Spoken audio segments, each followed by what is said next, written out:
सुप्रभात प्यारे बच्चों, कैसे हैं आप सब। आशा करती हूँ कि आप सब स्वस्थ होंगे।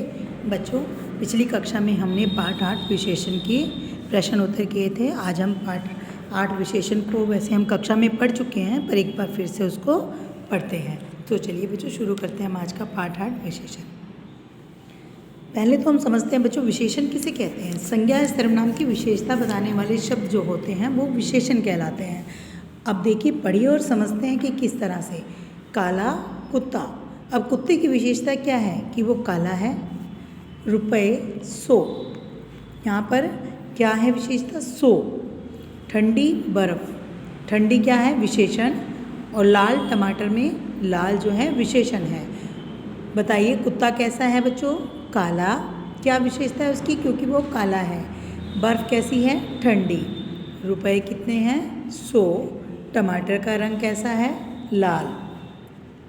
ध्यानपूर्वक अभी यहाँ पर देखिए, उपयुक्त समूह में रंगीन छपे हुए शब्द आपके सामने देखो, ये काला, 100, बर्फ़, ठंडी, लाल, ये लिखे हुए हैं। अपने साथ आए संज्ञा शब्दों की विशेषता बता रहे हैं। अतः ये क्या हुए, क्या कहलाए ये बच्चों, विशेषण।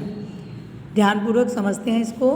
विशेषता बताने वाले शब्द जैसे काला, 100, ठंडी तथा लाल, जिन शब्दों की विशेषता बताएगी। अब विशेषता इन चारों में हमें किसकी बताई गई थी, कुत्ते की, रुपए की, बर्फ़ की और टमाटर की। क्लियर बच्चों। इस प्रकार हम कह सकते हैं कि संज्ञा या सर्वनाम की विशेषता बताने वाले शब्द विशेषण कहलाते हैं। और विशेष्य किसे कहते हैं बच्चों, जिन शब्दों की विशेषता बताई जाती है उन्हें क्या कहते हैं, विशेष्य कहते हैं। नेक्स्ट पेज, विशेषता बताने वाले और जिन शब्दों की विशेषता बताई जाती है। अब यहाँ पर क्या है, सफ़ेद, गरीब, ऊंचा, छोटा, ये सब क्या है, विशेषण है। और जिनकी विशेषता बताई जा रही है, कार की। कार कैसी है, सफ़ेद, है ना। आदमी कैसा, गरीब। पर्वत ऊंचा, बच्चा छोटा। विशेषण शब्द इस तरह की विशेषताएं बताते हैं, जैसे किसी का गुण, दोष, आकार, काल, संख्या, रंग रूप, मापतोल, अवस्था इत्यादि। ठीक है। अब गुण में जैसे विद्वान, मेहनती, सीधा, अच्छा, भला और सुंदर आदि। और दोष क्या होते हैं बच्चों, बेईमान, बुरा, लालची, आलसी, कमज़ोर आदि। आकार कैसा, दुबला, पतला, मोटा, चकोर, छोटा आदि।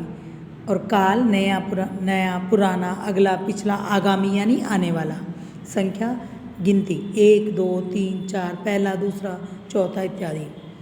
रंग रूप, रंगीन, गोरा, सांवला, गेहुआ, काला, नीला, पीला आदि। मापतोल में कैसे, जैसे कोई चीज़ 1 किलो, 2 किलो, 10 किलो। मीटर में 2 मीटर, 4 मीटर, है ना। अवस्था, अमीर, गरीब, रोगी, स्वस्थ, बूढ़ा, जवान इत्यादि। नेक्स्ट देखिए बच्चों, अब हम कुछ याद रखने वाली बातों को ध्यान देते हैं। देखो, वचन तथा लिंग बदलने पर विशेषण शब्दों का रूप बदल जाता है। क्या बोला मैंने, वचन तथा लिंग बदलने पर विशेषण शब्दों का भी रूप बदल जाता है। जैसे कि मीठा लड्डू, ये क्या पुल्लिंग है, कड़वा नीम पुल्लिंग। अब मैंने इसको मीठा लड्डू को मीठी जलेबी बना दिया, तो क्या हो गया, ये स्त्रीलिंग। कड़वी बोली, मोटा आदमी, मोटे आदमी, ये एक वचन और ये बहुवचन में चेंज हो गया। मोटा आदमी क्या है, एक वचन, और मोटे आदमी बहुवचन। क्या बोला था मैंने, वचन और लिंग। यहाँ पर हमने लिंग बदला था, यहाँ हम वचन बदल रहे हैं। छोटा बालक, छोटे बालक। वचन, विशेषण के कितने भेद होते हैं बच्चों, विशेषण के 4 भेद होते हैं। कौन कौन से होते हैं, गुणवाचक, परिमाणवाचक, संख्यावाचक विशेषण और संकेतवाचक विशेषण।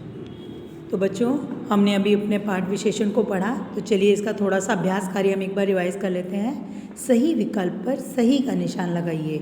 ध्यान से समझिएगा सब बच्चों। जिन बच्चों ने अपना काम पूरा नहीं किया हुआ है वो अभी इस वीडियो से अपना काम पूरा करें। संज्ञा तथा सर्वनाम की विशेषता बताते हैं कौन, विशेषण, विशेष्य या वचन, विशेषण।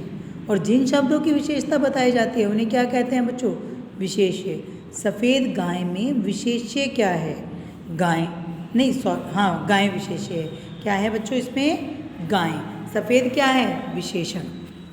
आगे देखिए, विशेषण और संज्ञा। ऊंचा, पेड़, लाल, टमाटर, भला, आदमी, नीला, आसमान, काला, कुत्ता, काला सांप। ठीक है, कुछ भी लिख सकते हैं हम, अगर इसमें लिखा हुआ आता है तो ठीक है, नहीं तो हम उसमें कुछ भी भर सकते हैं। पांडव कितने होते? प्रश्न उत्तर में सही विशेषण लिखकर। पांडव कितने थे बच्चों? 5। आप कितने भाई बहन हैं? जिसके 2 हैं 2 लिखे, 3 हैं 3 लिखे, 4 हैं 4 लिखे। आकाश का रंग कैसा होता है? नीला। आपके बालों का रंग कैसा है? काला। प्रश्न उत्तर मैं आपको सबको आपकी कल की वर्कशीट में भेज चुकी हूँ बच्चों, तो आप अपना सभी बच्चे अपना काम टाइम से पूरा कर लें। धन्यवाद बच्चों, आपका दिन शुभ रहे, आप स्वस्थ रहें। मिलते हैं अपनी अगली कक्षा में अपने नए कार्य के साथ।